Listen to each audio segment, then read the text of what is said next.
मैं अभी भी कहती हूँ, इस तोते को दफा कर दो। वैसे भी हम जिस हवेली में रह रहे हैं वो हवेली भी हमारी नहीं है। हमारी नहीं है तो किसकी है?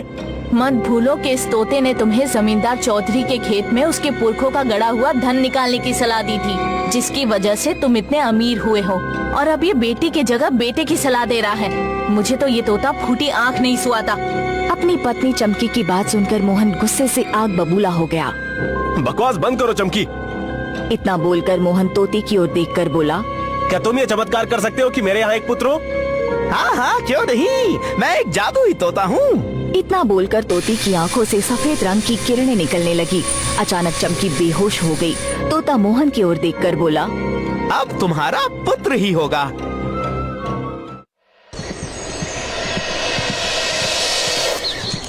कुछ समय बाद मोहन की पत्नी चमकी ने एक सुंदर पुत्र को जन्म दिया। समय ऐसे ही बीतता रहा और 20 वर्ष कब बीत गए मोहन को पता ही नहीं चला।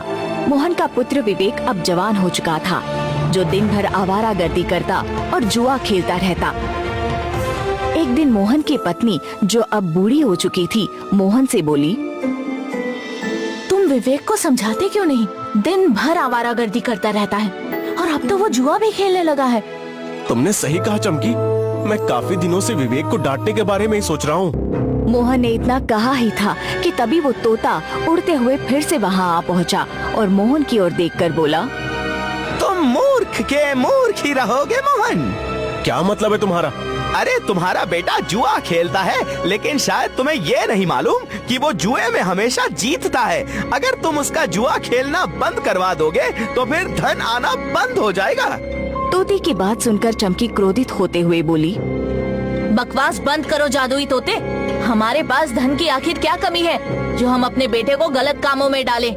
काम चाहे कोई भी क्यों ना हो, बस धन आना चाहिए। और फिर हमारे पास जितना ज्यादा से ज्यादा धन आएगा हमारे लिए उतना ही अच्छा है। मोहन मुस्कुराते हुए तोते की ओर देखकर बोला, तुम बिल्कुल सही कह रहे हो। मैंने भी सुना है कि मेरा बेटा जुए में हमेशा जीतता है। आज लाखों रुपए जीत कर आया है, कल करोड़ों रुपए जीत कर आएगा। चमकी मोहन की ओर देखकर बोली, तुम लालची थे, इतना तो मुझे पता था, लेकिन मैंने देखा है कि तुम्हारे पास जितना ज्यादा धन आता गया, तुम्हारा लालच उतना ही बढ़ता गया।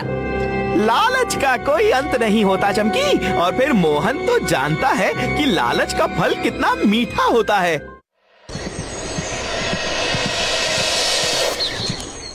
अगले दिन मोहन अपनी हवेली के बाहर बैठा हुआ था कि तभी उसकी हवेली का एक नौकर दौड़ता हुआ आया और मोहन की ओर देखकर बोला, अरे गजब हो गया सेठ जी, जो नहीं होना चाहिए था वो हो गया। क्या हुआ? तुम इतने घबराए हुए क्यों? सेठ जी, विवेक बाबू जुए में लाखों रुपए की रकम जीत गए थे, मगर उन्होंने जिससे रकम जीती थी वो एक बहुत बड़ा बदमाश था। उसने विवेक बाबू को गोली मार दी। गोली लगते ही विवेक बाबू की मौत हो गई। ये सुनकर मोहन उठकर खड़ा हो गया और फूट फूट कर रोने लगा। तभी मोहन की पत्नी वहाँ पर आ गई। क्या हुआ? आप रो क्यों रहे हैं? मोहन रोते हुए अपनी पत्नी को सारी घटना बताते हुए बोला, हमारा जवान बेटा अब इस दुनिया में नहीं रहा। अपने जवान बेटे की मौत के बारे में सुनकर चमकी को सब कुछ हिलता हुआ सा महसूस होने लगा। वो रोती हुई अपने नौकर की ओर देखकर बोली, कहाँ है मेरा बेटा? मुझे जल्दी से उसके पास ले चलो। नौकर के यहाँ से थोड़ी सी दूरी पर उसकी लाश पड़ी हुई है। चमकी पागलों की तरह भागने लगी। अचानक उसका पैर बुरी तरह से फिसल गया और वो सर के बल गिर गई। गिरते ही चमकी की मौत हो गई। मोहन दौड़ता हुआ अपनी पत्नी के पास पहुँच गया।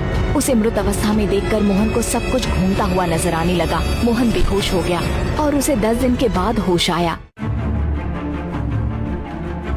होश आने पर उसे पता चला कि पत्नी और उसके बेटे विवेक का अंतिम संस्कार गांव वालों ने कर दिया है।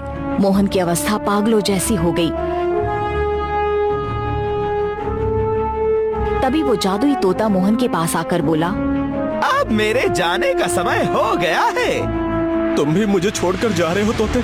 तुमने तो कहा था मैंने जो सपना देखा है वो सारे सपने सच कर दोगे, लेकिन मैंने इस तरह का सपना तो नहीं देखा था। तुमने जो सारे सपने देखे थे वो सारे सपने मैंने सच कर दिए, लेकिन तुम्हारे सपनों का आखिरी अंजाम यही लिखा था। तोते की बात सुनकर मोहन चौंक पड़ा। तभी वहाँ पर रंग बिरंगी किरणों के साथ वही साधु प्रकट हो गए और मोहन की ओर देखकर बोले, इस तोते ने कुछ भी गलत नहीं कहा मोहन। तुमने अपने लालच के फल को इस तोते को समझा, जबकि सही मायने में तुम्हें तुम्हारे लालच का फल अब मिला है। दरअसल ये तोता कोई और नहीं बल्कि तुम्हारे मन के अंदर का लालच है, जो कि एक तोते के रूप में है, और तुम हमेशा अपने मन के लालच की बात सुनते रहे। लालच का यही अंजाम होता है मोहन। उसके पास दुनिया का हर ऐशो आराम दौलत होती है, मगर अफसोस फिर भी वो अपना सारा जीवन अकेले ही काटता है।